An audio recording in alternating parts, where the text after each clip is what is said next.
നമസ്കാരം. പ്രധാനമന്ത്രി ഉജ്ജ്വല യോജനയിലേക്ക് ഓൺലൈനിൽ എങ്ങനെ അപേക്ഷിക്കാം എന്നതിനെക്കുറിച്ചാണ് വീഡിയോ. അത് സ്ക്രീൻ റെക്കോർഡ് സഹിതം കാണിക്കുന്നുണ്ട്.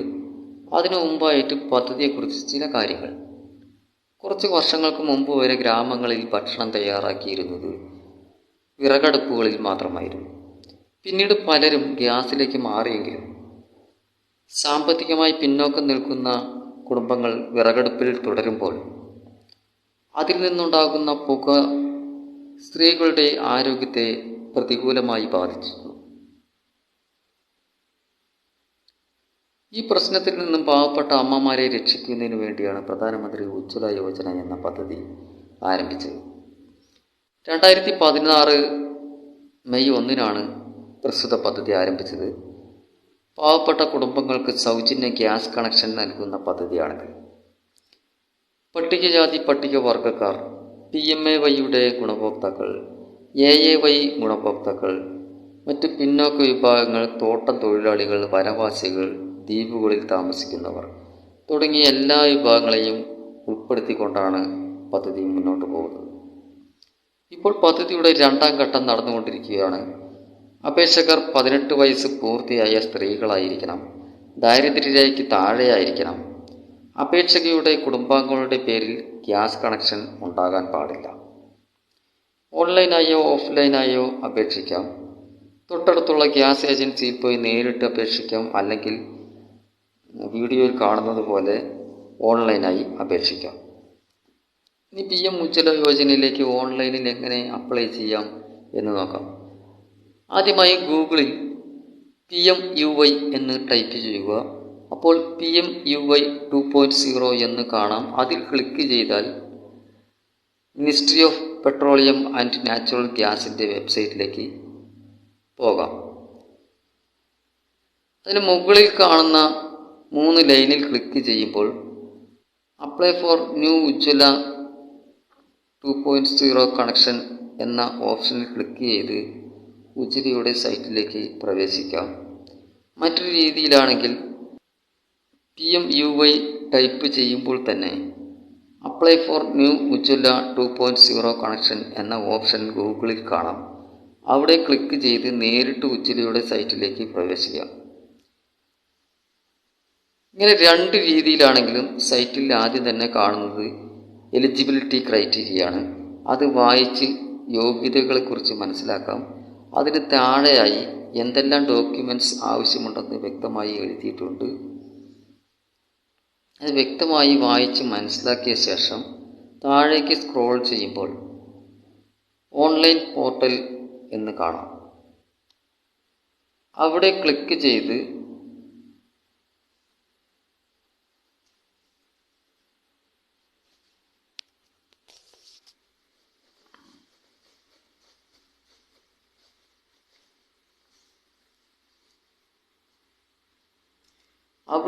ചെയ്യുമ്പോൾ 3 ഗ്യാസ് കമ്പനികളിൽ ഏതിലേക്ക് വേണമെങ്കിലും അപ്ലൈ ചെയ്യാൻ കഴിയുന്ന ഒരു പേജ് തുറന്നു വരും.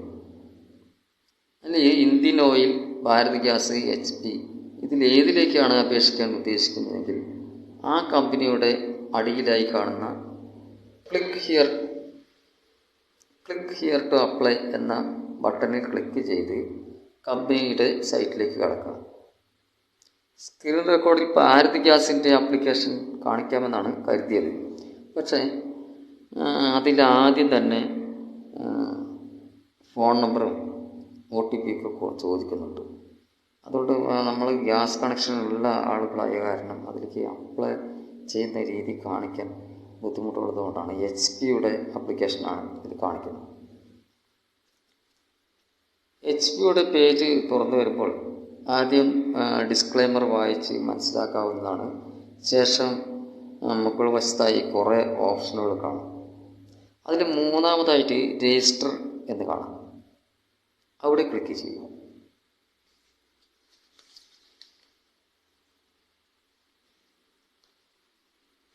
ആ രജിസ്റ്റർ എന്ന ബട്ടണിൽ ക്ലിക്ക് ചെയ്യുമ്പോൾ പുതിയൊരു പേജ് തുറന്നു വരും. ആ പേജിൽ വളരെ താഴത്തായിട്ട് സെർച്ച് ഡിസ്ട്രിബ്യൂട്ടർ എന്നതിന് നേരെ 2 ഓപ്ഷനുകൾ കാണാം. അതിൽ ഒരു ഓപ്ഷൻ നെയിം വൈസ് എന്നാണ്, രണ്ടാമത്തെ ഓപ്ഷൻ ലൊക്കേഷൻ വൈസ് എന്നാണ്. അതിൽ നമ്മൾ ലൊക്കേഷൻ വൈസ് സെലക്ട് ചെയ്യുക. അപ്പോൾ പുതിയൊരു പേജ് വരും. ആ പേജിൻ്റെ താഴെയായിട്ട് നമുക്ക് സ്റ്റേറ്റ് സെലക്ട് ചെയ്യാനുള്ളതും അതേപോലെ ഡിസ്ട്രിക്റ്റ് സെലക്ട് ചെയ്യാനുള്ളതും ഓപ്ഷനുകളുണ്ടാവും. ആദ്യം സ്റ്റേറ്റ് കേരള എന്ന് സെലക്ട് ചെയ്യുക. ആ ക്ലിക്ക് ചെയ്യുന്ന സമയത്ത് സ്റ്റേറ്റുകളുടെ പേരുകളൊക്കെ വരും. അപ്പോൾ നമ്മൾ അതിൽ കേരള എന്നുള്ളത് സെലക്ട് ചെയ്യുക. അതിനുശേഷം ഡിസ്ട്രിക്റ്റ് സെലക്ട് ചെയ്യുമ്പോഴും അതേപോലെ തന്നെ ഡിസ്ട്രിക്റ്റ് ബട്ടണിൽ ക്ലിക്ക് ചെയ്യുന്ന സമയത്ത് നമ്മൾ കേരളത്തിലെ ഡിസ്ട്രിക്റ്റുകളുടെ പേരുകളൊക്കെ വരും. അപ്പോൾ അതിൽ നമ്മുടെ ജില്ല തിരഞ്ഞെടുക്കുക. അതിൻ്റെ തൊട്ട് താഴെയായിട്ട് ഡിസ്ട്രിബ്യൂട്ടർ തിരഞ്ഞെടുക്കാനുള്ള ഓപ്ഷനാണ്. അവിടെ ക്ലിക്ക് ചെയ്ത് കഴിയുമ്പോൾ നമ്മുടെ ജില്ലയിലുള്ള ഏതൊക്കെ ഏജൻസികളാണെന്നുണ്ടെങ്കിൽ ആ ഏജൻസികളുടെ പേര്, വിവരങ്ങളും അഡ്രസ്സുകളൊക്കെ കാണാം. അതിൽ നിന്ന് നമുക്ക് ഏറ്റവും അടുത്തുള്ള, നമ്മുടെ സ്ഥലത്തിൻ്റെ ഏറ്റവും അടുത്തുള്ള ഏജൻസി തിരഞ്ഞെടുക്കുക. ആ ഏജൻസി തിരഞ്ഞെടുത്ത് കഴിഞ്ഞാൽ അതിൻ്റെ അടിയിലായിട്ട് നമ്മൾ ഈ ഏജൻസിയുടെ പേര് അവിടെ സെലക്റ്റായി വന്നിട്ടുണ്ടാവും. പിന്നെ അതിൻ്റെ താഴെയായിട്ട് നെക്സ്റ്റ് എന്നുള്ള ബട്ടൺ ഉണ്ടാവും. ആ ബട്ടൺ ക്ലിക്ക് ചെയ്യുക. ആ ബട്ടൺ ക്ലിക്ക് ചെയ്യുന്ന സമയത്ത് പുതിയൊരു പേജിലേക്ക് പോകും. ആപ്ലിക്കേഷൻ പേജായിരിക്കും. ഇവിടെ ആദ്യമായിട്ട് നമുക്ക് ചെയ്യാനുള്ളത് നമ്മുടെ കണക്ഷൻ ടൈപ്പ്, നമുക്ക് ആവശ്യമുള്ള കണക്ഷൻ ടൈപ്പ് ഏതാണെന്നുള്ളതാണ് ചെയ്യുന്നത്. അതിൽ ആ 2 ഓപ്ഷനുകളാണുള്ളത്. ഒന്ന് റെഗുലർ കണക്ഷൻ രജിസ്ട്രേഷൻ, രണ്ടാമത്തത് ഉജ്ജ്വല ബെനിഫിഷ്യറി കണക്ഷൻ. ഈ രണ്ടാമത്തെ ഓപ്ഷനാണ് നമുക്ക് ആവശ്യമുള്ളത്. അപ്പോൾ അത് ഉജ്ജ്വല ബെനിഫിഷ്യറി കണക്ഷൻ എന്നുള്ളതിലേക്ക് സെലക്ട് ചെയ്യുന്ന സമയത്ത് അവിടെ ഒരു നീല കളർ വരും. അത് അങ്ങനെ സെലക്ട് ചെയ്ത് കൊടുക്കുക. അതിന് തൊട്ട് താഴെയായിട്ട് ഉജ്ജ്വല എലിജിബിലിറ്റി ക്രൈറ്റീരിയ എന്ന് കാണാം. അത് വായിച്ച് മനസ്സിലാക്കിയിട്ട് 3 കാര്യങ്ങളാണ് അത് എഴുതിയിരിക്കുന്നത്. നമുക്ക് വായിച്ച് മനസ്സിലാക്കാം എന്തൊക്കെയാണ് ഇതിനെ അപേക്ഷിക്കേണ്ട യോഗ്യതകൾ എന്നാണ് എഴുതിയിരിക്കുന്നത്. അത് മനസ്സിലാക്കിയതിന് ശേഷം അതിൻ്റെ താഴെയായിട്ട് ഐ അക്സെപ്റ്റ് ഡിക്ലറേഷൻ എന്ന ഇതുണ്ട്. അതിൽ ടിക്ക് മാർക്ക് കൊടുക്കണം. ആ നീല ടിക്ക് മാർക്ക് വരും. അപ്പോൾ പിന്നെയും നമുക്ക് വേറെ പൂരിപ്പിക്കേണ്ട കാര്യങ്ങൾ തെളിഞ്ഞു വരും. അതിന് താഴെയായിട്ട് ആധാർ നമ്പർ ചോദിച്ചിട്ടുണ്ട്. ആധാർ നമ്പർ നമ്മൾ ടൈപ്പ് ചെയ്ത് കൊടുക്കുക. പിന്നീട് അതിന് താഴെ ചോദിച്ചിരിക്കുന്നത് നമ്മുടെ ഫുൾ നെയിമാണ്. ഫുൾ നെയിം എന്ന് പറഞ്ഞിട്ട് ചോദിക്കുന്നതിൻ്റെ നേരെയായിട്ട് first name, middle name, last name. അപ്പോൾ നമ്മുടെ പേരിൻ്റെ 3 ഭാഗങ്ങൾ ഓരോ കോളത്തിലും കൊടുക്കുക, ടൈപ്പ് ചെയ്ത് കൊടുക്കുക. അതിനകത്ത് താഴെ ഡേറ്റ് ഓഫ് ബർത്ത് ചോദിച്ചിട്ടുണ്ട്. ആ ഡേറ്റ് ഓഫ് ബർത്ത് ടൈപ്പ് ചെയ്ത് കൊടുക്കുക. പിന്നീട് അടുത്ത കോളത്തിൽ ചോദിക്കുന്നത് കണക്ഷൻ അഡ്രസ്സിനെ കുറിച്ചാണ്. എന്നുവെച്ചാൽ നമ്മൾ എവിടെയാണോ താമസിക്കുന്നത്, കണക്ഷൻ എടുക്കാൻ ഉദ്ദേശിക്കുന്ന സ്ഥലത്താണ് എന്നുള്ളത്, അതിനെക്കുറിച്ചുള്ള ചോദ്യങ്ങളാണ്.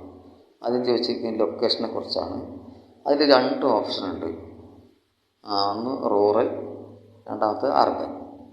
നമ്മൾ ഗ്രാമപ്രദേശത്താണ് താമസിക്കുന്നുണ്ടെങ്കിൽ റൂറൽ സെലക്ട് ചെയ്യുക, അല്ലെങ്കിൽ നഗരപ്രദേശത്താണെങ്കിൽ അർബൻ സെലക്ട് ചെയ്യുക. പിന്നീട് ഹൗസ് നമ്പർ ചോദിച്ചിട്ടുണ്ട്, അതൊക്കെ കൊടുക്കുക. പിന്നെ സ്ട്രീറ്റ് നെയിം ചോദിച്ചിട്ടുണ്ട്, അതൊക്കെ കൊടുക്കുക. സിറ്റി ഓർ ടൗണ് ഇതൊക്കെ ടൈപ്പ് ചെയ്തതിന് ശേഷം പിന്നെ വീണ്ടും ഡിസ്ട്രിക്റ്റ് സെലക്ട് ചെയ്യാനാണ് പറഞ്ഞെങ്കിൽ ഡിസ്ട്രിക്റ്റ് സെലക്ട് ചെയ്ത് കൊടുക്കുക. പിന്നെ കേരള എന്നുള്ളത് സ്റ്റേറ്റ് സെലക്ട് ചെയ്ത് നമ്മൾ നേരത്തെ ചെയ്തിട്ടുണ്ട്. അത് കേരള എന്നുള്ളത് സെലക്ട് ചെയ്തിട്ടുള്ളത് കൊണ്ട് അതവിടെ കാണാം. പിന്നീട് പിൻകോഡ് കൊടുക്കുക. ഇമെയിൽ ID ഉണ്ടെങ്കിൽ അത് കൊടുക്കുക. മൊബൈൽ നമ്പർ കൊടുക്കണം, അത് മസ്റ്റാണ്. പിന്നീട് ഐഡൻറ്റിറ്റി പ്രൂഫ് കൊടുക്കേണ്ട കോളമാണ്. അതിൽ കുറേ ഐഡൻറ്റിറ്റികളെ കുറിച്ച് അതിൽ പറഞ്ഞിട്ടുണ്ട്. Aadhaar number, passport number, PAN card number, voter ID number, licence number, നമുക്ക് ഏതൊക്കെയുള്ളതെന്നുണ്ടെങ്കിൽ അതൊക്കെ കൊടുക്കാവുന്നതാണ്. പിന്നീട് അടുത്ത വരുന്ന സെക്ഷനിൽ എന്ന് പറഞ്ഞാൽ നമുക്ക് ഈ ആധാർ കൂടാതെ മറ്റൊരു ID കൂടിയിട്ട് കൊടുക്കേണ്ടതുണ്ട്, സെലക്ട് ചെയ്യേണ്ടതുണ്ട്. അപ്പോൾ അത് ഏതാണെന്നുള്ള അഡീഷണൽ ID നമ്മൾ സെലക്ട് ചെയ്യുക. റേഷൻ കാർഡ് സെലക്ട് ചെയ്താണ് ഉചിതം. എന്നുവെച്ചാൽ റേഷൻ കാർഡ് സെലക്ട് ചെയ്യുമ്പോൾ നമ്മുടെ വിശദ വിവരങ്ങളെല്ലാം അതിൽ കൊടുക്കാൻ പറ്റും. അപ്പോൾ റേഷൻ കാർഡിൻ്റെ ഡീറ്റെയിൽസൊക്കെ അവിടെ ചോദിക്കും, അപ്പോൾ അത് കൊടുക്കേണ്ടി വരും.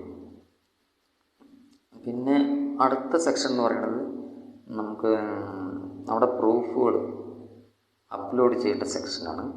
അപ്പോൾ അത് അപ്ലോഡ് ചെയ്യണമെങ്കിൽ നമ്മൾ ആദ്യം തന്നെ ഈ പ്രൂഫുകൾ സ്കാൻ ചെയ്തിട്ട് നമ്മുടെ ഗാലറിയിൽ സൂക്ഷിച്ചിട്ടായിരിക്കണം. അപ്പോൾ അത് അപ്ലോഡ് ചെയ്യേണ്ട അതിൻ്റെ കോപ്പിയുടെയും ഫോട്ടോയുടെയൊക്കെ ഫയൽ സൈസ് എത്രയാണെന്നുള്ളത് അതിൻ്റെ തൊട്ട് മുകളിൽ എഴുതി വെച്ചിട്ടുണ്ട്. അപ്പോൾ അത് വായിച്ച് മനസ്സിലാക്കാവുന്നതാണ്. അപ്പോൾ അത് ഓരോ പ്രൂഫ് ചോദിക്കുന്നതിൻ്റെ നേരെയായിട്ട് സെലക്ട് ഫയൽ എന്ന ബട്ടണുണ്ട്. ആ ബട്ടൺ ക്ലിക്ക് ചെയ്തിട്ട് ഓരോ പ്രൂഫുകളും നമുക്ക് അപ്ലോഡ് ചെയ്ത് കൊടുക്കാൻ പറ്റും. അതിന് പാസ്പോർട്ട് സൈസ് ഫോട്ടോ അപ്ലോഡ് ചെയ്യാൻ പറയുന്നുണ്ട്. ഫോട്ടോ 50 KB സൈസിലാണ് അപ്ലോഡ് ചെയ്യേണ്ടത്. ഇതെല്ലാം ചെയ്ത് കഴിഞ്ഞാൽ നമുക്ക് ഡിക്ലറേഷൻ അക്സെപ്റ്റ് ചെയ്യുന്നതിനായിട്ട് ടിക്ക് മാർക്ക് കൊടുക്കാനുള്ള സ്ഥലമുണ്ട്. അവിടെ ടിക്ക് മാർക്ക് കൊടുക്കുക. അതിന് താഴെയായിട്ട് ക്യാപ്ച കാണാം. ക്യാപ്ച നമ്മൾ ശ്രദ്ധിച്ച് നോക്കുക. എന്നിട്ട് ആ ക്യാപ്ചയ്ക്ക് മുകളിലായിട്ട് ഈ ക്യാപ്ച ടൈപ്പ് ചെയ്യേണ്ട കോളമുണ്ട്. അവിടെ കറക്റ്റായിട്ട് ടൈപ്പ് ചെയ്ത് കൊടുക്കുക. പിന്നീട് ഇപ്പോൾ എല്ലാ ആപ്ലിക്കേഷൻ ഫോമും പൂരിപ്പിച്ച് കഴിഞ്ഞു. ഇനി താഴെയായിട്ട് കാണുന്ന സബ്മിറ്റ് ബട്ടൺ ക്ലിക്ക് ചെയ്ത് കഴിഞ്ഞ് ആപ്ലിക്കേഷൻ പൂർണ്ണമായി. ഇങ്ങനെയാണ് കാര്യം പറയാനുള്ളത്. എന്താണെന്ന് വെച്ച് കഴിഞ്ഞാൽ നമ്മളിതിൽ കോളങ്ങൾ ഫില്ല് ചെയ്യാതെയാണ് കാണിച്ചിട്ടുള്ളത്. അതുകൊണ്ട് തന്നെ ഓരോ കോളങ്ങൾ ഫില്ല് ചെയ്യുന്ന സമയത്ത് അതിനോടനുബന്ധിച്ച ക്വസ്റ്റ്യൻസ് വരാൻ സാധ്യതയുണ്ട്. ഉദാഹരണത്തിന് SC ST OBC ആ വിഭാഗങ്ങളിൽ പെട്ടതാണോ എന്ന് ചോദിക്കാം. പിന്നീട് റേഷൻ കാർഡുമായി ബന്ധപ്പെട്ട് നമ്മുടെ ഫാമിലി മെമ്പേഴ്സിൻ്റെ ഡീറ്റെയിൽസ് ചോദിക്കാം. അതൊക്കെ ഫില്ല് ചെയ്ത് കൊടുക്കേണ്ടതാണ്. ഓക്കെ.